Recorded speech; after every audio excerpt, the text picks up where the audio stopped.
heading over to Moby Mike's place this morning. We're gonna eye up the competition. Gotta see what I'm dealing with. Oh boy. Let's see where the beard man is. Before Mike takes us over to his competition plants, if you could, go subscribe to his channel, Moby Mike's Pumpkins. Link in the description. These are your porch sitters? These are my porch pumpkins here. I call them the 500-pound effort, so they're doing all right. There's 2 plants here. So we got this pumpkin and a possible one somewhere in those weeds. And then this is on the other plant. So this one's quite a bit younger. Yeah. And then this is Chris Brown's bushel gourd. I don't know what, man. That thing just not doing good. What's up with that, Chris? Huh? So this is 2261 Schmidt. I'm not sure how old it is today. We got the scale up. We got to subtract 95 pounds off there, so it just picked over 1,000 this morning. So it's reading like 1102 and a half right now. I don't know if this is gonna come by the camera. Oh, it does. So a little over 1,000.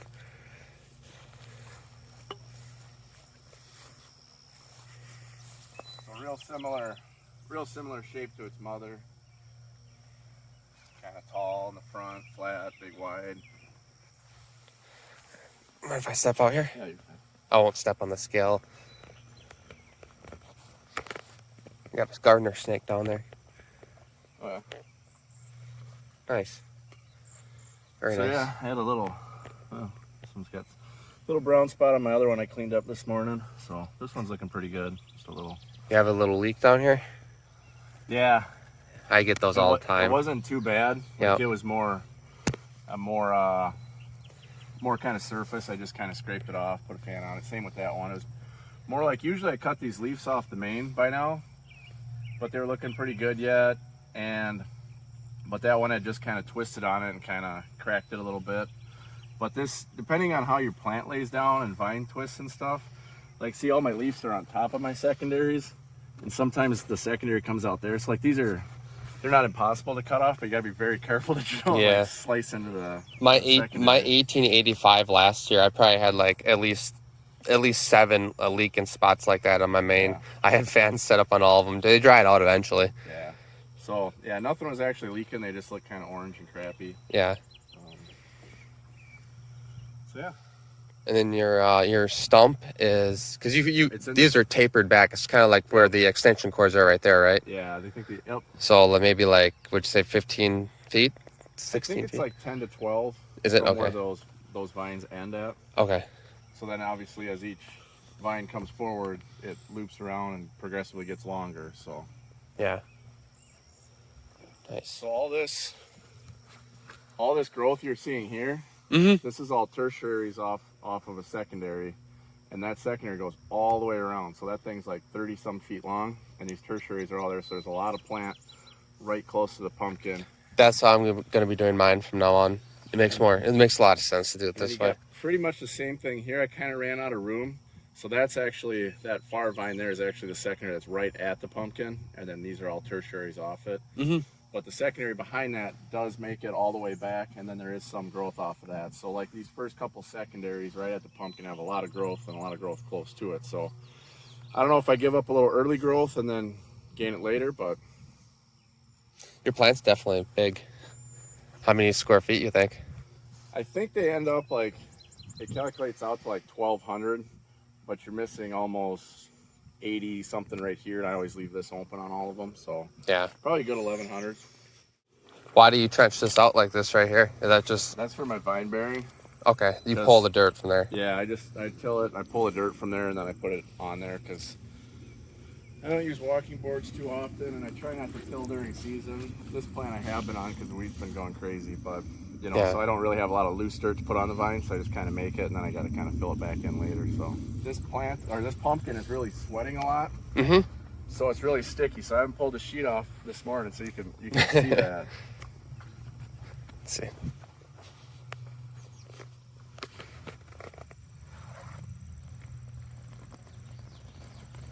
Oh yeah. You can see you can see beads all along there, but this pumpkin's all cracked up.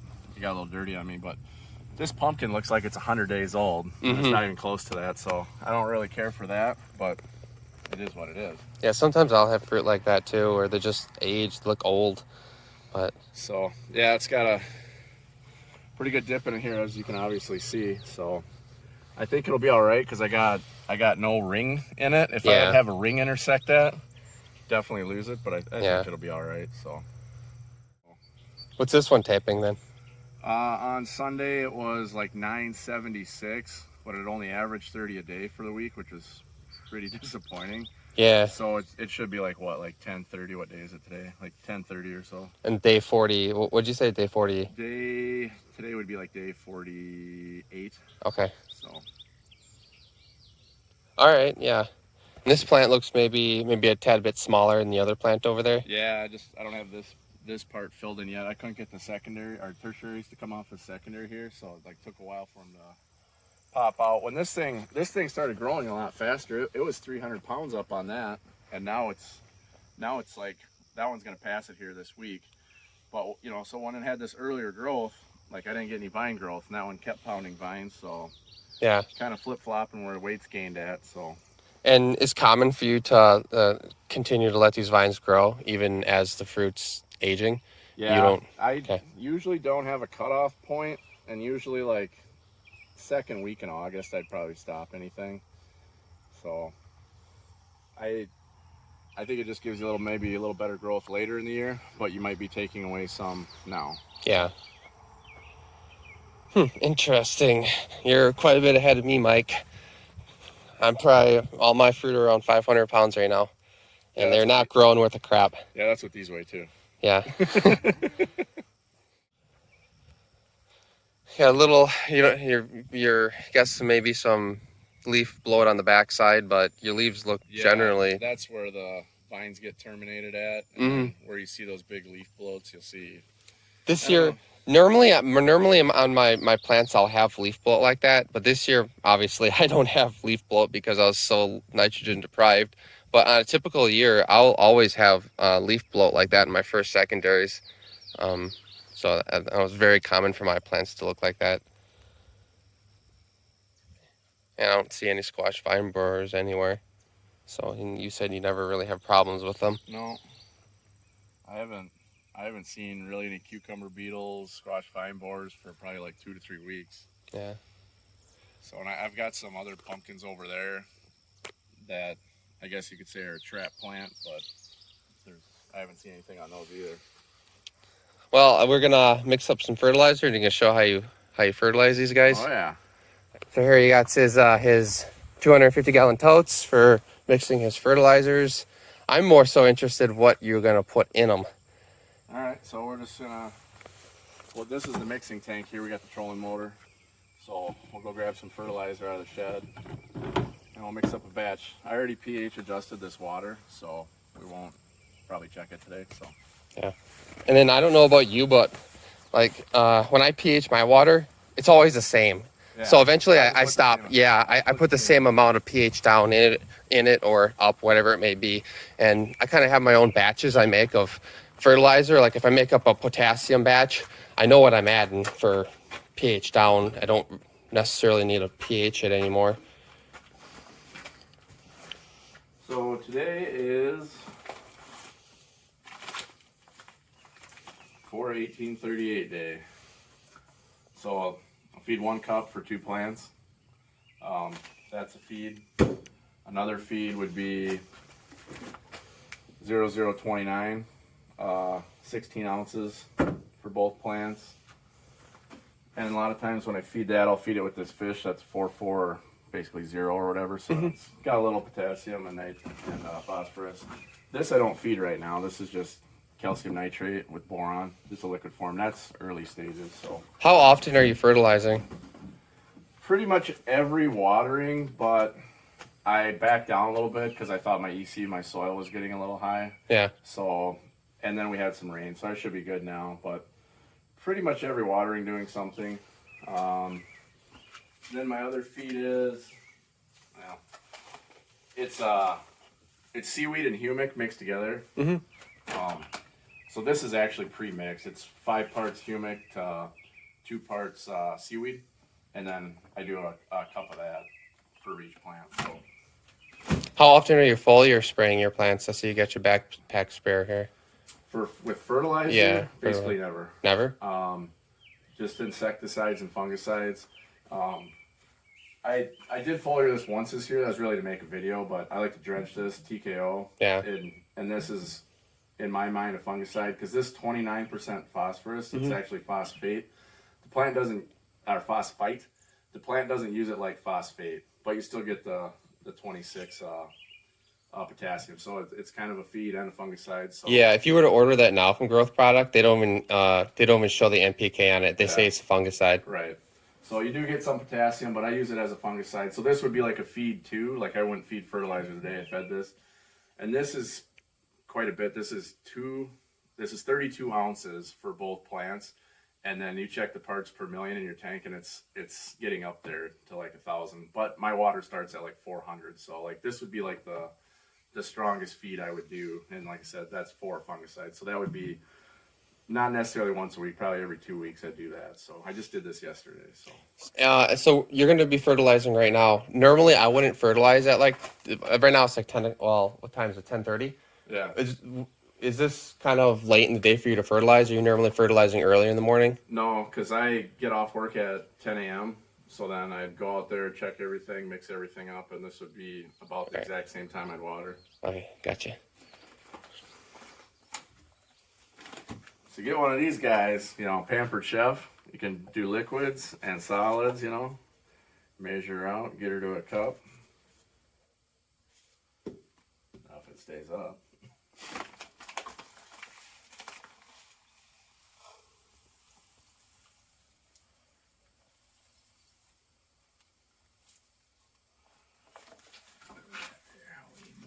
We need more.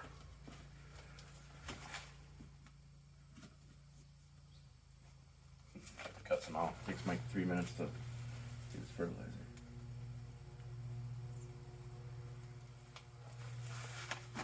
Okay.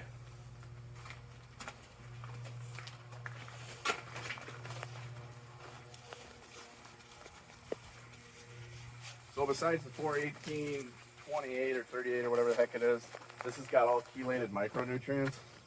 So that's kind of what I'm using for my micronutrients. In the past, I've fed them kind of separately. So yeah, if you watch, crank this up, takes a second, and it gets pretty going. Oh, still half it.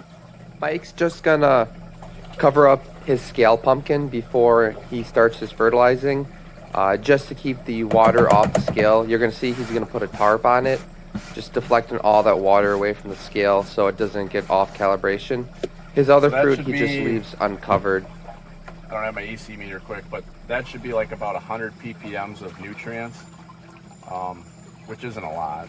But like I said, my water's at like 400 already with all the calcium that's in it. So Plus, you're fertilizing pretty much every watering. Watering, yeah. So it's not anything like super high and then super low. It's always a little something. So yeah, that's what I like to do. Consistent.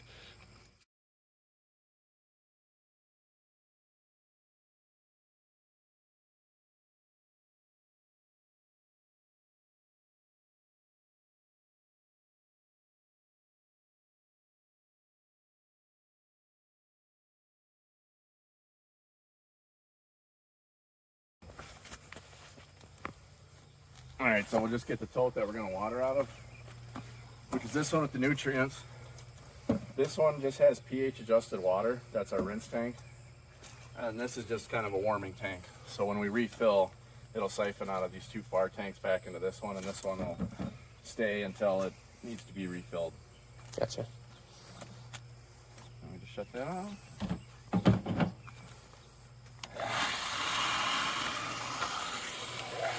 Then we go make sure sprinklers aren't stuck, and then we adjust the pattern if need be, because if it's windy, the pattern's going to be different, and then we want a different pattern every day because they're notorious for not watering very evenly. So you're putting 250 gallons of the fertilized mixture down. Yep. How much for rinse are you adding? Probably like 50. Okay. That's pretty good.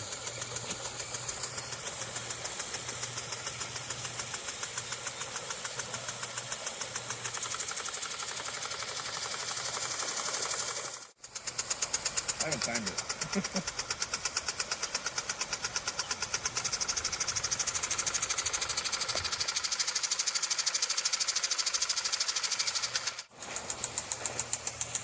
You ever get a Fullman stump? Never had one. Never had one. So I was looking at the secondaries. It looks like you have about maybe 16 secondaries in your pattern, and then you deadhead, and then from there you do the tertiaries. That's kind of what it looked like. Yep. Yeah, I have a few more than 16. This one might probably have 16. That one I think's got close to 20. Okay. But yeah, 16 is kind of the minimum I'm looking for. This one I lost a bunch of secondaries. That's why this side of the patch isn't filled. I lost like 4 on this side, and this side even has 1 from the other side looped over. Gotcha. So Mike just started the rinse. So he closed off his fertilizing tote, and he opened his rinse tote. He's just rinsing off the leaves to get the fertilizer off the leaves. Because if you leave fertilizer on the leaves, especially when you're watering at like 11 o'clock like Mike is right now, you're prone to leaf burn. So that's how he's able to fertilize at this hour and get away with leaf burn. He's rinsing the leaves off. So I'm just also making sure the sprinklers aren't stuck while we're doing this rinse here, because you know it ran out of pressure and everything, and then we'll be able to hear the air come through, and then we'll give it a few minutes and it'll be good.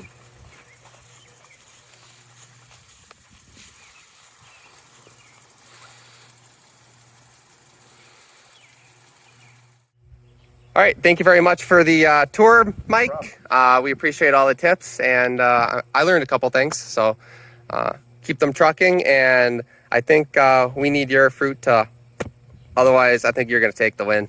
So Hey, don't forget to subscribe to Moby Mike Pumpkins on YouTube. Link. Josiah's got 100 more subscribers than me. We got to get you guys over there. Every one of my videos has his channel's link in the description, so go ahead, any one of my videos, and go subscribe to Moby Mike.